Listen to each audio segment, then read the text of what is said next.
नमस्कार विद्यार्थी मित्रों। आज हिंदी की कक्षा में हम देखने जाएंगे स्वर संधि, फिर यण संधि यानी संधि के जो प्रकार है वो, और इसके बाद समास। ये दोनों आपके ग्रामर में बहुत ही महत्वपूर्ण स्थान रखते हैं हिंदी व्याकरण में, और कई क्वेश्चंस इसके आधार पर आपको पूछे जाते हैं। और संधि के जो नियम है वो संस्कृत में भी सेम है, गुजराती में भी सेम है। यानी एक में यदि आप और समास के बारे में देखो तो उसमें भी सेम चीज आती है।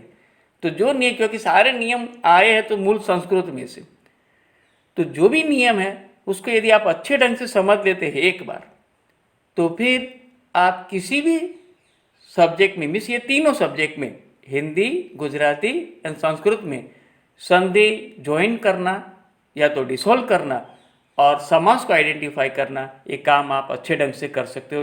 और इस हिसाब से देखने जाए तो कम से कम 3 मार्क का इजीली स्कोर आप अपने पेपर में कर सकते हो। तो हम यहाँ पर स्वर संधि को देखते हैं।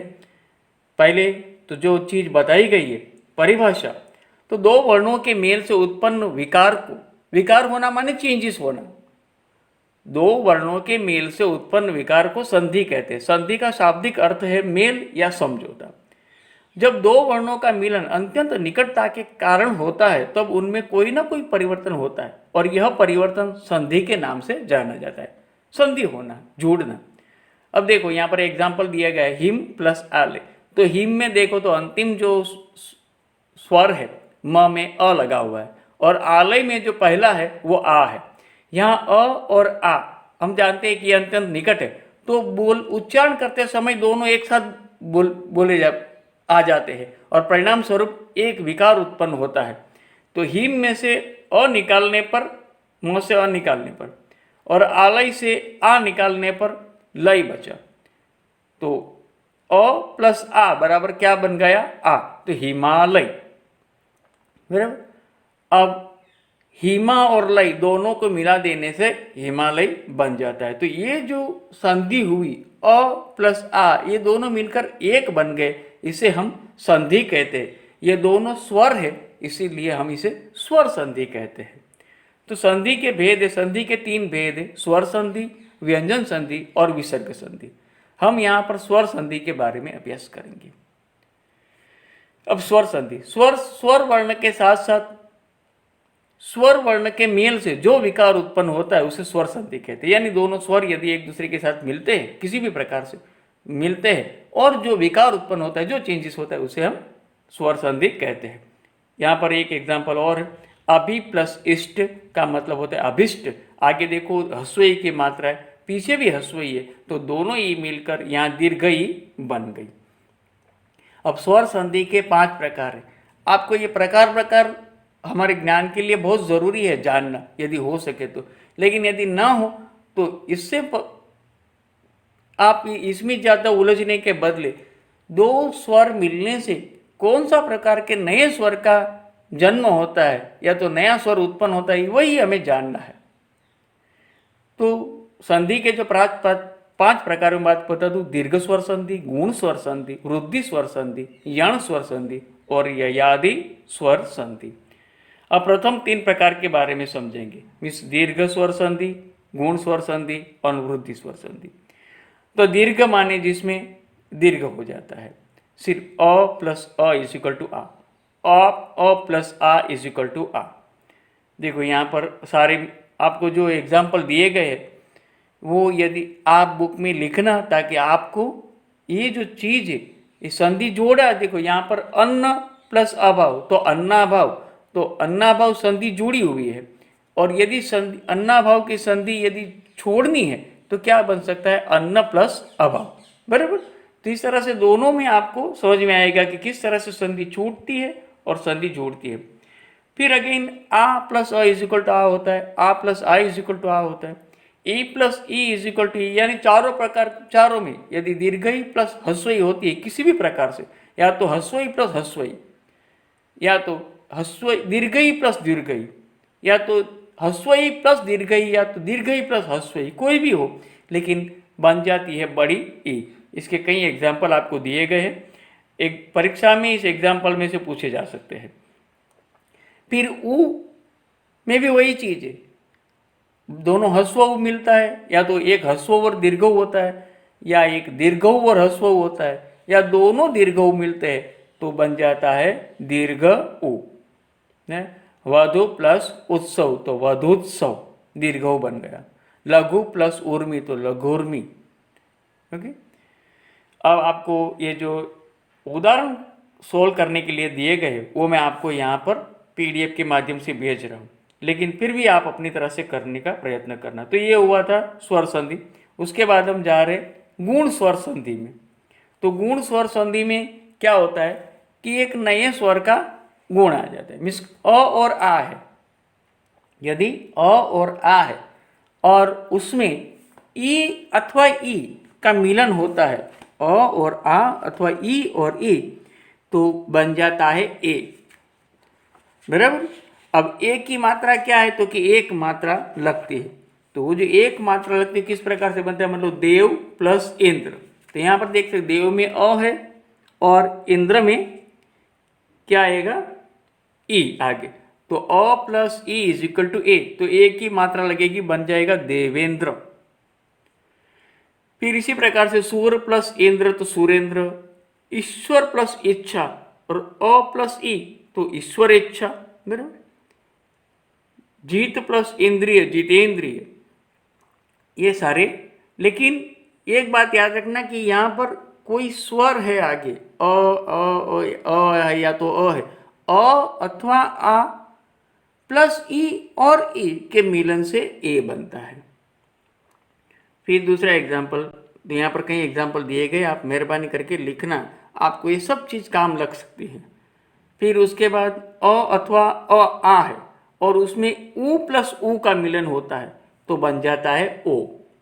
जैसे एक एग्जाम्पल दिया गया है, वीर में अ है देखो, फिर उचित में उ है तो बन जाता है अ प्लस उ इज इक्वल टू उ, तो वीरोचित। फिर उसी प्रकार से दोनों को जोड़ने से जो बनते हैं नई संधि, उसके कई एग्जाम्पल दिए गए। आत्म प्लस उत्सर्ग तो आत्मोत्सर्ग, लोक प्लस उक्ति तो लोकोक्ति, विद्या प्लस उपार्जन तो विद्योपार्जन आदि। फिर अ और आ प्लस रु, ऋषि का रु यदि मिलता है तो अर बन जाता है। और अर यानी वो जो रकार के साइन हम पीछे आने वाले शब्दों पर लिखते हैं वो, मिस महा इसमें आ है पीछे और ऋषि इसमें रु है आगे, तो आ प्लस रु दोनों मिलके बन जाएगा अर, और लग जाए शब्द बन जाएगा ऐसे महर्षि। तो यहां पर महर्षि र का रेफ हो जाने पर स के पर ये रेफ लगता है। जब दो सस्वर व्यंजनों के बीच र रहे तो वह अगले व्यंजन पर रेफ बन जाता है। बराबर। उपर्युक्त व्यंजन में आप देख सकते हैं कि ह और शी के बीच में र है, ह और शी, ह आ में जो लगा है ह और शी के बीच में क्या है, र है, तो वो जो है वो शी पर रेप बन जाएगा, यानी पिछले अक्षर पर रेप बन जाएगा। फिर उसके कई और एग्जाम्पल यहाँ पर आपको दिए गए। संधि कीजिए, जिस तरह से मैंने कहा कि जहाँ तक हो सका मैंने अपनी तरह से पीडब्ल्यू में अपनी बुक में उसकी पीडब्ल्यू बनाकर आपको भेज रहा हूँ, पीडीएफ बनाकर। लेकिन यदि आप भी प्रयत्न करें तो ये कोई बहुत बड़ी बात नहीं है। नर प्लस इंद्र तो नरेंद्र, फल प्लस इच्छा तो फलेच्छा, नव प्लस ऊढ़ा तो नवोढ़ा, पर प्लस उपकार तो परोपकार, नव प्लस उदय तो नवोदय, धारा प्लस उष्ण तो धारुष्ण। इस प्रकार से सम प्लस कृति तो संस्कृति, कई एग्जाम्पल है और उसको आप प्रयत्न करना, और यदि कुछ कठिनाई हो तो पीडीएफ में से देखकर लिख डालना, लेकिन लिखना जरूरी है। फिर संधि विच्छेद करने के भी एग्जाम्पल आपको दिए गए, यानी प्रैक्टिस के तौर पर जन्मोत्सव तो जन्म प्लस उत्सव, नीलोत्पल तो नील प्लस उत्पल, गणेश तो गण प्लस ईश। अब एक याद रखना कि ईश यानी यहाँ पर भगवान से संबंधित ईश है तो वो ई हमेशा बड़ी आनी चाहिए, क्योंकि यहाँ भूत प्लस भूतेश तो भूत प्लस ईश, ईश माने भगवान, तो ईश की ई बड़ी। फिर तीसरा स्वर संधि का जो भाग है वो है विरुद्धि स्वर संधि। वृद्धि हो जाती है। अ और आ प्लस ए और ए मिलने से ए बन जाता है। तो जैसे एक प्लस एक तो एक एक, सदा प्लस एव तो सदैव, तथा प्लस एव तो तथैव। मतलब इस प्रकार से रूल क्या याद रखने का है कि अ और आ प्लस ए और ए इज इक्वल टू ए, और ए की मात्रा क्या है? दो मात्रा। फिर अ और आ प्लस ओ और ओ इज इक्वल टू ओ। सारे रूल दिए गए मित्रों, वो यदि आप सेपरेट ढंग से एक पेज पर लिख लेंगे तो आपको कई समय तक ये रूल जो है वो याद रहेंगे, और साथ साथ आप इसका उपयोग भी कर सकेंगे और इजीली मार्क गेन कर पाओगे। तो इस तरह से यहाँ पर आपको कई एग्जाम्पल दिए गए संधि के। तो परम औषधि, तो अ प्लस ओ इज इक्वल टू क्या बन जाएगा? औ, तो परमौषधि। बिंब प्लस ओष्ठ, तो अ प्लस ओ इज इक्वल टू औ, तो बिंबोष्ठ। फिर गृह प्लस औत्सुक्य, तो गृहोत्सुक्य। फिर अगेन आपको कुछ प्रश्न दिए गए, संधि कीजिए और संधि विच्छेद कीजिए दोनों की। फिर चौथा है यौन स्वर संधि, यानी ये थोड़ी बहुत आप अच्छे ढंग से समझ लेना। यदि ई, उ और रू के बाद भिन्न स्वर आए, यानी अलग सा स्वर आए, ई ना आए, या तो ऊ ना आए ऊ के बाद, या रू के बाद रू ना आए, भिन्न स्वर आए, तो ई का य, ऊ का व और रू का र बन जाता है, पूरा र, और नहीं र। और इसके संदर्भ में आप ये उदाहरण देखिए, ई और ई प्लस भिन्न स्वर। भिन्न स्वर माने कोई भी अ, आ, उ, ओ, औ आदि। तो ई प्लस भिन्न स्वर बन जाएगा य, यानी यहां पर आप देखिए तो ई का य और ए का एक मात्रा लगेगी, तो बन जाएगा ई प्लस ए इज इक्वल टू ये। यहां पर एक एग्जाम्पल देखे ताकि पता चले। देखो एक यहां पर अ है, तो आदि प्लस अंत, तो ई प्लस अ है, तो आद्यंत द के साथ यह जुड़ गया है, द के साथ यह जुड़ा हुआ, इसलिए आपको जो नया शब्द बना वो आद्यंत बना। ई प्लस अ इज इक्वल टू य, फिर अ की मात्रा लगाने की, तो य पूरा, या आधा प्लस जो स्वर पीछे उसमें जुड़ा हुआ है वो, तो आद्यंत। प्रति प्लस इक्षा, तो प्रत्यक्ष, देखो तो आधा, क्योंकि उसमें से स्वर जो है ई निकल गई, इसलिए तो आधा हो गया। ई में अ जुड़ गया तो य हो गया, और य में अ लगा तो य पूरा हो गया, तो प्रत्यक्ष। फिर इसी तरह से आप देखो अत्याचार, तो फिर वही तो आधा, लेकिन अब ई और आ बनकर क्या बन गया? या, अत्याचार। बराबर। इसमें देखो तो वी प्लस आकुल तो व्याकुल, अति प्लस उत्तम तो अत्युत्तम, उ लगा, ई प्लस उ बन गया यू। बराबर। तो ये सारे जो है वो यण संधि के एग्जाम्पल हैं। अब हम आगे देखते हैं।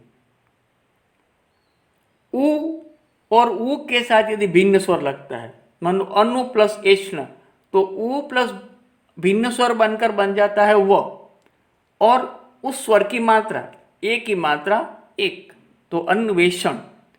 अनु प्लस ईक्षण, अगेन अन्वीक्षण, लेकिन वहां पर क्या ई है तो दीर्घ है, तो दीर्घ की मात्रा ओ प्लस ई इज इक्वल टू व प्लस दीर्घ की मात्रा अन्वीक्षण। पशु प्लस आदि, तो उ प्लस आ इस पहला तो उ प्लस आ अलग है इसलिए व बन गया, फिर आ लगा इसलिए वा बन गया, पश्वा। लघु प्लस आह तो लध्वा, उह प्लस अपो तो वहापो, वधु प्लस ऐश्वर्य वध्वेश्वर्य। यहां से स्वर निकल जाता है, इसलिए वो जो स्वर जो निकला हुआ है वो कॉन्सोनेंट हाफ बन जाता है। वधु प्लस आगमन, वधु होना चाहिए, यहाँ पर वध है खाली, थोड़ी प्रिंटिंग मिस्टेक, ऊ लगना चाहिए। वधु प्लस आगमन लास्ट जो दिया गया है उसमें ध्यान से देखना। तो ऊ और आ, ऊ निकल गया इसलिए ध आधा बन गया, तो वध्वागमन। और यदि रू के भिन्न स्वर के साथ उदाहरण होते हैं तो पितृ प्लस आदेश तो पित्रादेश, देखो र पूरा बन गया है। फिर मातृ प्लस आनंद तो मात्रानंद आदि। रू के साथ यदि भिन्न स्वर लगते तो उसके उदाहरण। फिर आप संधि कीजिए और संधि विच्छेद कीजिए, ये आपको पूछे गए जो मैं आपको पीडीएफ के माध्यम से भेज रहा हूँ। और पांचवा है अयादि स्वर संधि। तो इसमें बराबर 2-3 बार ये शब्द पढ़ना है, ये पूरी डेफिनेशन, और बाद में समझना। जल्दी करोगे तो गड़बड़ होने की पूरी संभावना है। ए और ए, ओ और औ के बाद भिन्न स्वर आए तो ए का अय, ऐ का आय, ओ का औ और औ का आव हो जाता है। यदि मैं एग्जाम्पल के साथ आपको दिखा दूं तो चे में ए लगा हुआ है और उसके बाद अन में अ है, तो अ के बाद यदि अ आया तो ए का क्या हो जाता है, हमने यहाँ पर देखा ए का अय, अयम इसमें य आधा है तो उसमें अ जो है यहाँ का स्वर वो जुड़ जाएगा तो च य न। फिर देखो नई है, उसमें ए की मात्रा है और उसमें अक है तो आई बन जाएगा तो नायक। तो ए के साथ यदि अ लगता है तो य बन जाता है,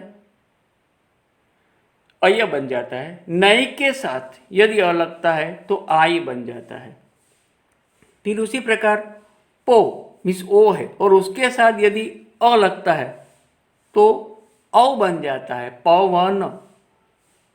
गई प्लस ई अदर व्यंजन है तो गई के साथ ए के साथ ई लगा तो आई बन जाएगा, ऐ है इसलिए आई बन जाएगा। और आई में फिर ई की मात्रा लगेगी तो गायिका। फिर पौ और औ, तो पौ है उसमें ओ है और इत्र इसमें ई है तो औ प्लस ई यानी क्या बन जाएगा, औ बन जाएगा। इसमें थोड़ा प्रिंटिंग मिस्टेक है, आप देखना, इसलिए मैंने कहा कि बराबर ध्यान से देखना। इसमें पवित्र में देखो ब्रैकेट में ऐ लिखा गया है, ऐ नहीं है औ है, औ को ई की मात्रा लगेगी तो पवित्र बन जाएगा। मेरे तो इस तरह से ये सारे जो एग्जाम्पल है यहाँ पर, ये बहुत ही इम्पोर्टेंट एग्जाम्पल है, परीक्षा की दृष्टि से आपको पूछे जा सकते। एग्जाम्पल में से भी क्वेश्चन पूछा जाएगा या तो जो आपको एक्सरसाइज के लिए दिए गए हैं उसमें से पूछा जाएगा। इसलिए मेहरबानी करके सारे एग्जाम्पल्स वो सब कुछ है वहाँ आप अपनी बुक में लिख डालना। एक्सरसाइज में जो पूछे गए उसके पीडीएफ में आपको भेज रहा हूँ। तो यहाँ पर ये जो संधि के बारे में मुझे जो आपको जानकारी देनी थी वो ख़त्म होती है। इसके बाद हम मिलते हैं समास को लेकर, तब तक मेरे साथ बने रहिए, कहीं जाना मत।